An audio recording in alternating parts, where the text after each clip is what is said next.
Bakit daw mahaba yung spoon and chopsticks ng Korea? May nagtanong kung ano ang trabaho ni Alex. May nagtanong din magkano ang sweldo ni Alex. Annyeong! Hi everyone! Welcome back to my channel. This is Pinay Mom in South Korea and spend what? Annyeong! Hi everyone! Welcome back to my channel. This is Pinay Mom in South Korea and spend time with me to netizens. Yes! Marami tayong gagawin today. Alam niyo ba yung sasakyan ko namamatay na sa gitna ng kalsada. So, kailangan ko na siyang ipa-check up and parang binibigyan na talaga ako ng sign na kailangan ko nang bumili ng bagong sasakyan. Wow! Kulang pa yung ipon ko para sa bagong sasakyan. Pag-pray natin na pwede pang gamitin si Pride kasi nga kailangan ko pa mag-ipon ng konti pa. I need more time to save up for the new car. Labas na tayo. And then alam nyo, very generous talaga and loving si Alex. Kasi binilhan niya si Ijun ng bagong computer set.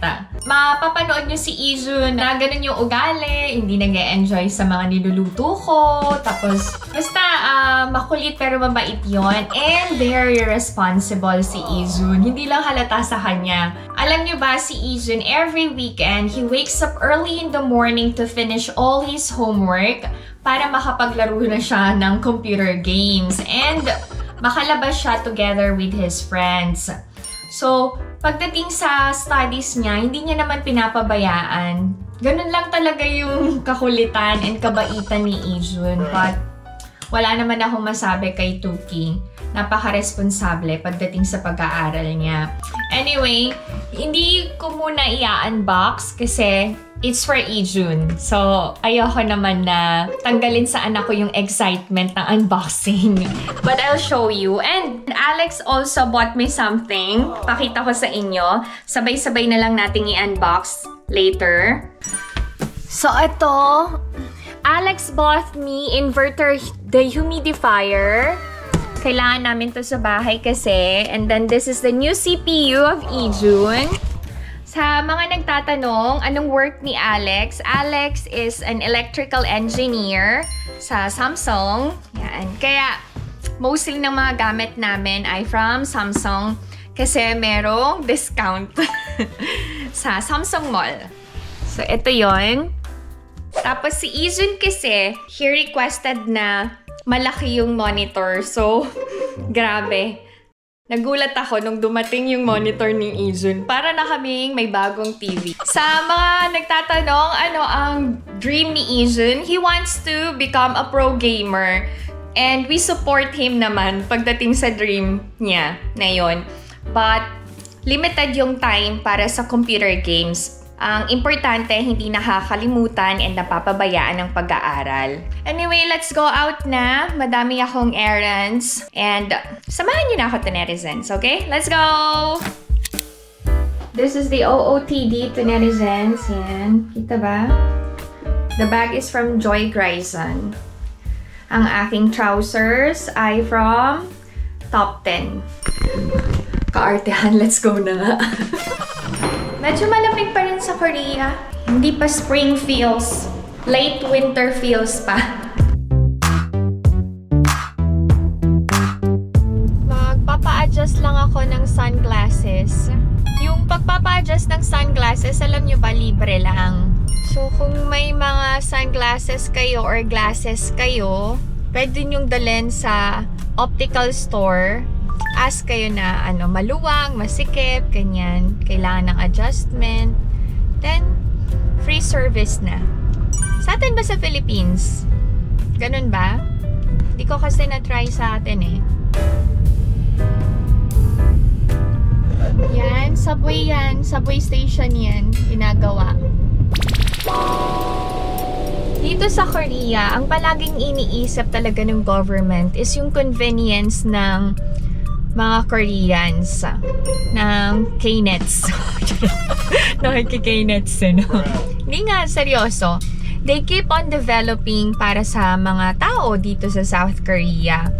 Ang problema, alam nyo ba, ang baba-baba ng birth rate ng South Korea. Kasi, they keep on developing, kaya naman ang nangyayari is tumataas ang cost of living namin dito ngayon. Pamahal ng pamahal, and sinabi ko nga sa mga vlogs ko na literal na mag-i-invest ka talaga sa mga anak mo kapag may anak ka. Yung pag-aaralin mo lang sa academies, grabe, ilang milyon na ang kailangan mong ibayad. So usually ang mga parents ay both working. Kasi hindi talaga kaya na isa lang yung nagtatrabaho sa isang household. Unless wala kang hinuhulugang bahay or wala kang utang. So, tipid-tipid lang talaga. Pero, parang sa Korea, halos lahat merong loan sa bangko kasi ang mahal din ng bahay. Dito sa South Korea, kahit yung rental lang, kapag yung deposito, nako, hindi birong halaga talaga yung ibabayad mo. And yung amount is depende pa kung saang lugar. Syempre, kapag sa city ka, especially sa Seoul, ay, wala na. Talagang, you're just gonna work para bayaran lang yung utang mo. Tapos, over the years, grabe na din yung pagtaas ng interest sa bangko. Kaya, ang hirap na ding umutang sa bank. Interest pa lang, mababaon ka na. Kaya yung mga umuutang-utang, alam nyo, huwag nyong ugaliin yung ganon. Basta, live within your means para hindi kayo utang ng utang. Tapos, uutang kayo, hindi kayo magbabayad. Kawawa naman yung inutangan nyo na hindi nyo papayaran. Huwag nyong gawin yun. Kasi yung inutangan nyo, pinaghirapan din yung pinautang sa inyo. And pinagkatiwalaan kayo. May hugot. Seryoso nga. Hindi kayo pagpapalain kapag hindi kayo marunong magbayad and tumupad sa usapan or pinangako nyo.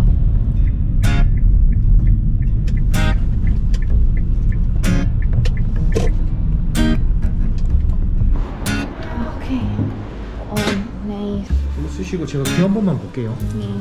네, 이제 어떤 기록이 하나 있으시긴 하지만 저쪽 한번 보시죠. 원래 세상 돋보기 따로 갖고 계신 거는 아니, 있는데 안 갈 것 같아. Libre yon pagpapa-adjust. Sa mga magtatanong kung ano yung model na to, this is Londi from Gentle Monster. Actually, parang similar lang sila nung sunglasses na binili ko for Alex. Tam yun, pero khaki ang color. Ito naman may pagka-brown. And medyo iba yung shape ng frame. Kasi nung binili ko, nagmamadali ako.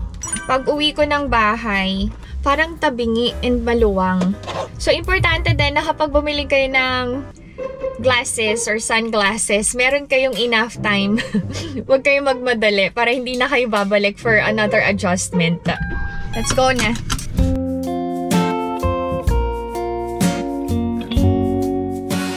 Okay, i-check na nila si Pride. Maghihintay na lang ako. Alam nyo, parang ang gandang business nito, no? Magmekaniko, yan ganyan, all about cars. Kasi necessity na din ang sasakyan eh. Amaze na amaze ako sa mga mekaniko. Ang galing-galing kasi nilang magbuting-ting ng mga parts ng sasakyan. Tapos wala na, pag may sira, napapaandar nila. May car wash center na din doon. Ipapa-car wash ko na din si Pride. Pati yung loob ng sasakyan. Hindi din kasi healthy kapag hindi malinis yung loob ng sasakyan. Magbayad na lang ako. Total may pera naman ako ngayon, sweldo. Kukuha muna ako ng sweldo ko. I'm just gonna walk going to the bank. Ay! Nandito ako ngayon sa aming old neighborhood. Okay, dyan kami dati nakatira. Pero dun kami sa likuran. I am suddenly reminiscing yung pagkabata ng mga anak ko. Kasi ngayon, wala na. Ang lalaki na. May sarili na silang life nila. They also make their own schedules together with their friends. Samantalang dati, yung kamay ko yung hawak nilang naglalakad. Ako yung kasama nilang maglaro sa park, sa playground. Ako din yung kasama nilang kumain-kain. Wala lang, nakakamiss din. Pero at least, we have so many memories together.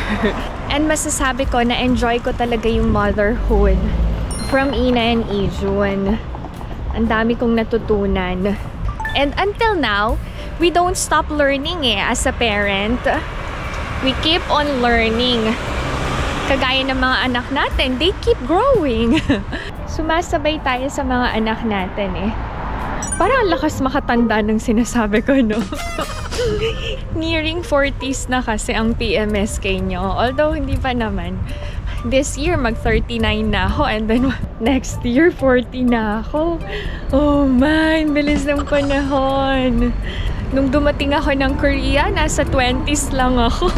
And this year, 15 years na ako sa Korea.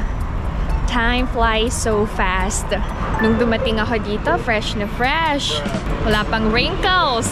Pero ngayon, may mga wrinkles na and puting buhok na din. Ang daldal ko, no? Para hindi ako mainip. And hindi ko ma-feel na medyo malamig.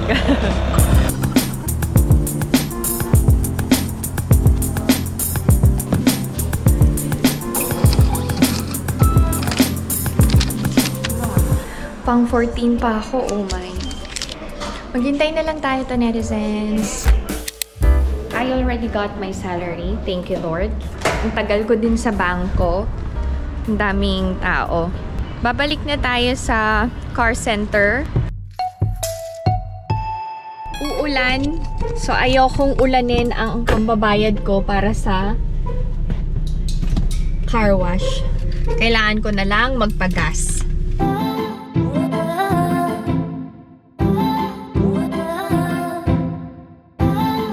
So, ganito ang itsura ng gasoline station sa Korea. I'll show you.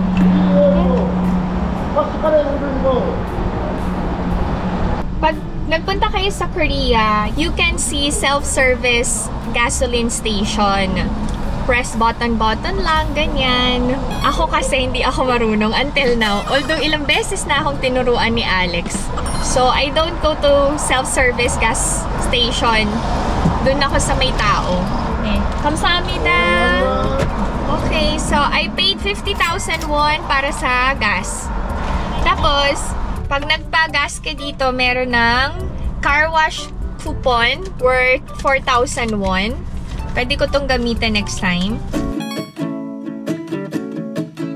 Mabuti na lang hindi ako nagpa-car wash. Umuulan na.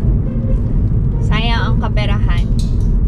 Kabibili ko lang ng white sneakers from Tommy, diba? Tapos, napansin ko lang na sobrang usong-uso yung Adidas Samba. So, naisip ko na parang ang ganda niya sa paa. Mag-check ako sa Moda Outlet, yung mall na malapit sa amin ng Adidas Samba. Meron pala akong special na tao na makakasama. Mamaya-maya, magde-dinner kami. Sumama na kayo to, netizens. I'll show you yung Korean traditional food. Yung course menu. Kakain tayo to, netizens, ng Korean food today. May nagtanong, bakit daw mahaba yung spoon and chopsticks ng Korea? I think kasi ang Korean food iba-iba and madami. So, if you want to reach a certain food, kailangan mo talagang i-extend yung kamay mo. Mapapansin niyo yan sa mga K-drama addicts dyan. So, kailangan mas mahaba para mas mahaba yung reach mo. And hindi mo na kailangang ipaabot. Kasi hindi uso sa Korea yung pakiabot nga yung ganito, yung ililipat. Basta nakaserve sa table, ikaw na yun, kamay mo na yung mag-a-adjust. And then another question na madalas kong matanggap is, totoo ba na hindi pwedeng mag-asawa ng foreigner ang mga panganay na anak na lalaki dito sa South Korea? Siguro dati, yung mga kapanahunan nila Abuji, hindi talaga pwede. Dapat Korean to Korean. Pero, iba na yung panahon ngayon Ang dami ng Koreans ang hindi talaga sumusunod dun sa kultura na yun na dapat Korean ang mapapang-asawa. Mapapansin nyo, madaming foreign wives dito sa South Korea kasi open na ang mga Korean men na mag-asawa ng foreigner. Kino-consider na nila yung feelings talaga nila. Kapag mahal nila and ready sila na mag-settle down, kahit anong lahi yan, pakakasalan nila. Kasi si Alex nga first son siya ng Shin family. Ang wife niya ay Filipina. Another question. Required ba talaga ang mga Korean students na mag-take ng extra class like yung sa academies or yung tinatawag na cram school? Hindi. Nasagot ko na to before. Depende yan sa magulang and sa estudyante kung gusto nilang mag-academy after school. Ang mga parents naman talaga, ang main reason bakit nila pinapadala and pinagpag-aral sa academy sa mga kids nila is because walang mag-aalaga sa mga bata after sa school. So, kailangan nila ng safe place and at the same time, matututo ang mga anak nila. Kaya, uma-attend ng academy. Mostly ng mga parents, nagtatrabaho pareho and wala talagang nag-aalaga sa mga anak. Hindi maaasahan yung mga biyanan and magulang na Korean para alagaan and asikasuhin ng mga anak. Bibihira na yun. Si Omoni nga and si Abuji, hindi talaga inalagaan si Ina and si Ijun. Kasi, responsibilidad namin yung mga anak namin. And, may sarili ding buhay ang mga Korean parents.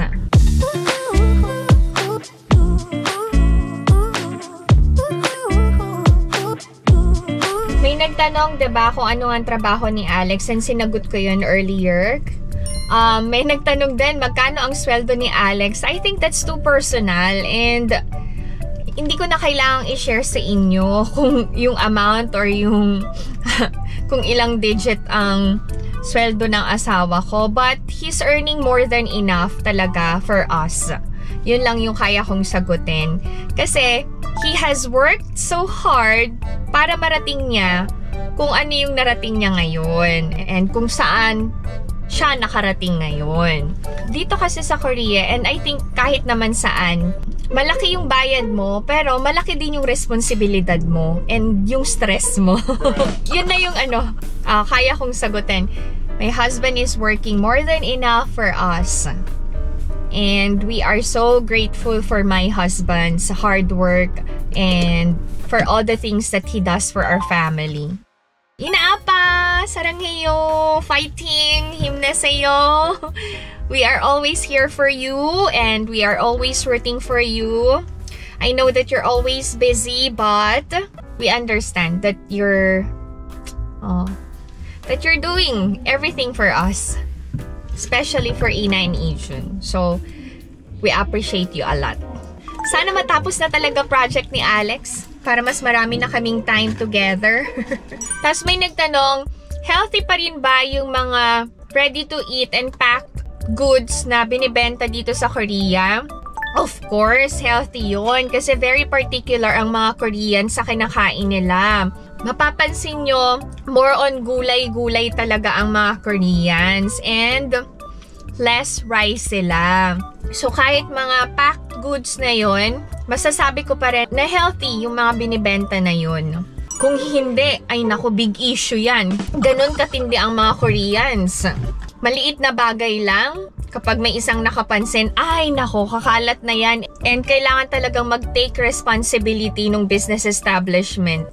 Ewan ko ba sa mga Koreans, ganun sila. Kahit sa mga ordinaryong tao na kagaya namin, especially sa mga nanay, mag-share lang ako ng experience ko. So, merong isang nanay na pinasok niya yung anak niya sa academy. Tapos, yung teacher, parang nagkamali lang ng isang beses, hindi niya kagad nasagot yung tanong nung anak niya. Nung tanong nung anak niya. So, yung nanay galit na galit. Dinidiscriminate daw yung anak, ganyan, hindi pinapansin. So, ang ginawa nung nanay, nag-upload siya sa blog, sa group ng mga parents, and doon niya shinare yung experience ng anak niya. So, syempre, masisira yung image ng academy. Alam niyo ba, nagsara yung academy. Kasi nawalan ng mga estudyante. Grabe, antindi. Kaya nakakatakot kalaban ng mga Koreans. So kahit nasa tama ka, pag foreigner ka, alam nyo ba, wala kang laban. Kasi very patriotic sila dito. So, ang hirap nilang kalaban. Kaya ako, may mga kaibigan akong Koreans, pero hindi talaga ako nakikipagdikit kapit-bisig sa kanila. Hindi. I always keep my distance. Yun. Anyway, ang dami ko ng daldal. Let's go na. Maghanap na tayo ng sapatos. Apakadaldal ko, no? Pagkausap ko talaga kayo to netizens, hindi ako naubusan ng sasabihin. Hindi na nga ako humihinga eh. Tuloy-tuloy yung salita ko.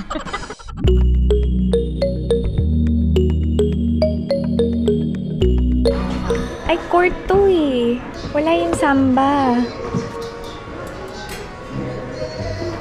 Ba't ganun? Hindi daw available dito yung samba. Sa main store lang. Pero similar naman sila ng court. Try ko nga to. Sukatin ko lang din. Ay, pero nice din naman to. Hindi ko bibilhin kasi yung samba talaga yung gusto kong bilhin. Hindi bagay kasi sa paa ko yung medyo, yung U-shape na shoes. Mas okay yung medyo pa V-shape na na shoes kasi payat nga yung paa ko and legs ko. So, we're gonna look for samba na lang next time. Nakasilang guess.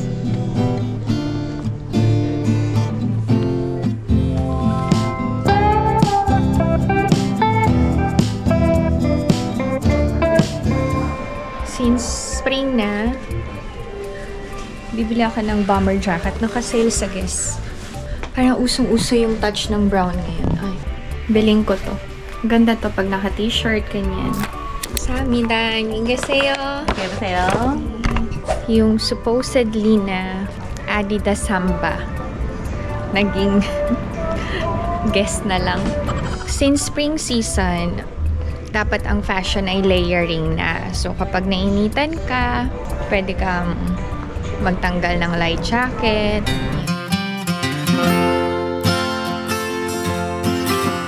See you sa Korean restaurant maya-maya. Sumama na kayo mag-dinner to netizens, ha? Diyan lang kayo. Ipapa-dry clean ko na yung binili kong bomber jacket. Actually, meron pa akong binili from H&M. Sa online ko binili. Ito yun. Isasabay ko ng ipa-dry clean. Itong dalawa.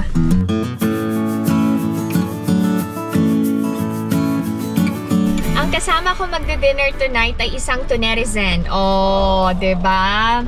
Actually, na-meet ko na siya last years na sobrang dami ng pasalubong sa akin. Eh, sakto, ngayong araw na to wala akong trabaho. Maaga siya nagsabi sa akin na babalik siya ng Korea. So, naglaan talaga ako ng oras para sa kanya. Dun sa mga nagme-message sa akin, tapos late ko na nababasa, sorry talaga. Ang dami kasing tunerizens na nakarating na ng Korea.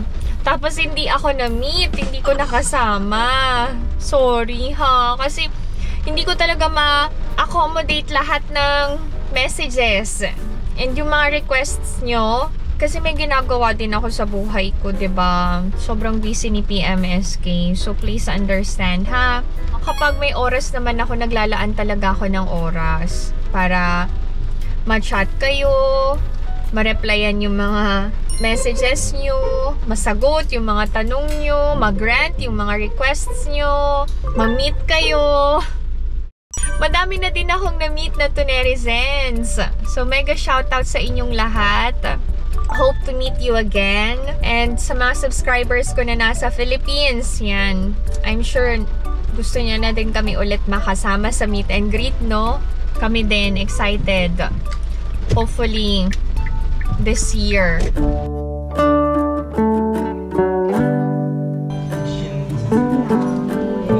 Okay, run! Sige. Napakamahal na din! Yung dalawang jacket, 16,000 won yung magpa-dry clean. Susunduin ko sa Galme Station ang aking subscriber na si Stal, and siya yung kasama kong magde-dinner ng Korean traditional food. Maulan ako. Si Stal pa naman yung nagbiyahe papunta sa akin. Kakahiya. Basta ng ulan. Kapag ganitong maulan na, ibig sabihin, magpapalit na ng season. So, mag-spring na talaga. Okay. So, meet Stal. Hi! Welcome back. Apakatagal. Gutom na ako. Nagpagutom talaga ako. Ako nga din eh. Kain tayo Korean food. Sige. Pangilang balik mo na sa Korea? Pangalawa. The last time you were here was in, kailan ba? Last October. October. Autumn naman yon. This time naman, early spring naman. Wala ka naman makikita pa ngayon. Ayun, wala pa.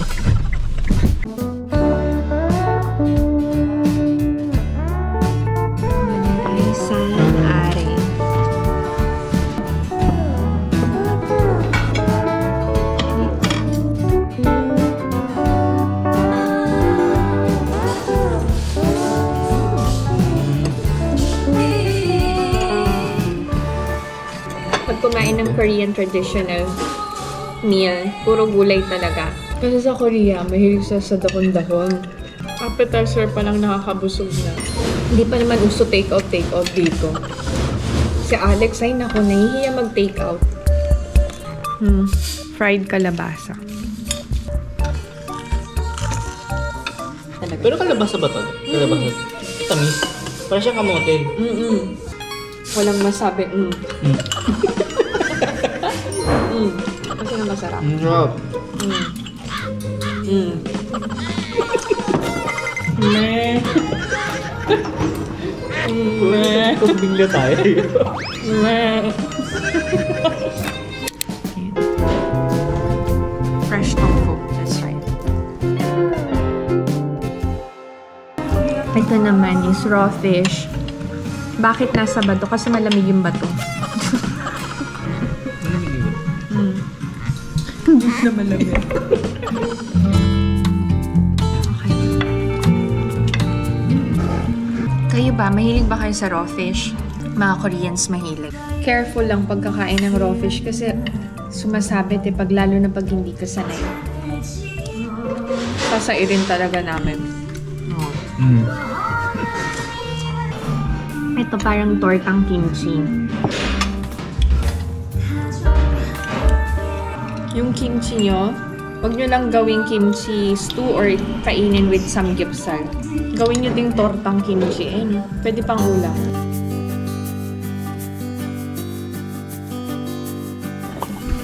Servidor. Sir, good for how many persons? Niran ko talaga tong lugar na to para sa amin ni Stalin. Oh, wala talaga. Oh, reserved by PMSK. Very traditional yung lasa kapag kumain kayo sa tinatawag na hanjeongshik. Hanjeongshik kasi means traditional Korean food. So when you visit Korea, try nyo humanap ng ganong restaurant para matry nyo talaga yung authentic na lasa ng Korean food. Piment. Tetens! 1, 2. Yun na yun. Yun na yun. So, Ate Tonet. Okay Ate Tonet. Okay. Welcome back. Overall, masarap talaga yung food dito. Hindi si Star, sasairin niya daw lahat ng nasa table. sarap siya. Naiwan na lang yung mga side dishes. Pero halos ubos naman. Na-enjoy mo yung food, Sal? Yes po. Bayad na. Ang dami kong i-unbox na pasalubong ni Star. So ako magbabayad nito, treat ko sa Star. Thank you po. Kapalit ng Kojic soap. Mag-coffee shop kami ni Star. Siya po ulit manlilibre. Yes.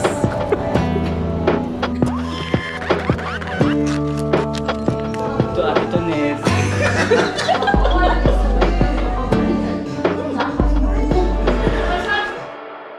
Okay, si Stal, ang dami niyang pasalubong from Philippines. O, diba? Okay na. Goldilocks, baka naman. Ay, ilang flavors to? Pinipig yung isa kong binili and cookies and cream yung isa. Cookies and cream, okay. And then, Piaya. Ube flavor. Ay, not just one, but two. At syempre, ang asawa ni Marian na si Ding Dong. Not just one, two, but three. Syempre, ang favorite ni Mommy V. Si Lucky. Lucky me. for every drink sa Starbucks, magkakaroon ka ng sticker.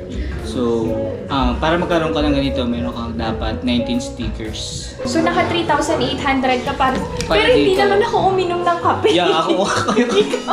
Yung favorite ko kasi inumin ay matcha latte with 3 pumps ng mocha. Wow, may pumps pa. With some brevet. Ay, ang ganda ng color. Ay, ang ganda ng kulay. Nagulat. Ay, ang ganda. Perfecto for for academy. Kala ko naman sa...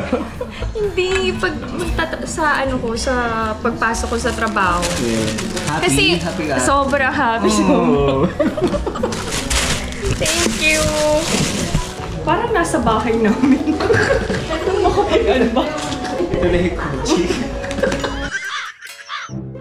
Oh, ha? Koji-san, baka naman. Oh, sige, sisimigang mo. Parang ako may sari-sari store. Grabe naman. Style, grabe. Ay, iyak na siya. Talaga naman. Ang mapapaiyak lang sa akin, mga nor. Ang ating pang buko panda. Bili na mga suki. Ay, ang dami naman. Hanggang Pasko na to. Kinawa ko siya Ari, tapos ito si Eden. How do you Eden ba? pronounce it? It's Eden. Oh, narinig ko. Eden cheese daw. Hindi pala siya Eden. So tama ako. Oh, Eden. Diba si Garden of Eden? Ano yun? Ito. Di ba dalawa to? Kinain yung isa. Hindi, nabasa. Ay, sayang! Kasi ngayon lang ko sa paper bag. Kasi hindi ko kasi Sana namalayan. dinala mo na kahit basta. Sige, bubog. Grabe, thank you. Meron pa. Napag-sing ka ba? Ano to? BTS album? So another stickers to. So naka... Planner? Yes. Thank you so much, Tal. Okay naman ito, maganda din yan. But, parang naman may unbox ako sa Sige, susunod sige. na vlog ko. Style talaga is very nice. Simula nung nakilala ko siya as may subscriber, wala kaming ginawa. Magtawanan lang na magtawanan talaga. And madalas ko din siyang makachat. Ang dami pa sa lubong. Para na akong may sari-sari store dito sa Korea. We thank you so much, Tal. Thank you. Welcome. Cheers to Ate Tolet. Puro na lang to. Ay, ito pa pala. Ay, yung ay, muntik na. Dali. Galit. Ano tawag na to? Ref magnet. From Thailand. Kailan ka ba nag-Thailand? December 8. That's it. Tapos na ang aming bonding ni Stal. Did you enjoy spending Yes. time with me? Yes. Did you enjoy the food and the coffee? Yes. Puro yes. Thank you so much, Stal, sa lahat ng pasalubong. Sa uulitin. Huwag kang magsawa. Anyway, that's it. This is my video for today. Sa mga gustong makipag-bonding din sa akin, kontakin nyo lang ako. Basta may dala kayong Nestle cream, charot lang. So yun, thank you sa pagsama sa akin ngayong araw na to, and thank you, Stal, for meeting me again. So if you enjoyed watching this video and new to my channel, please consider subscribing, like, and share. Pinay Mom in South Korea. Stay safe, everyone. Bye! Bye-bye! Hatid ko na siya sa kanto. Let's go!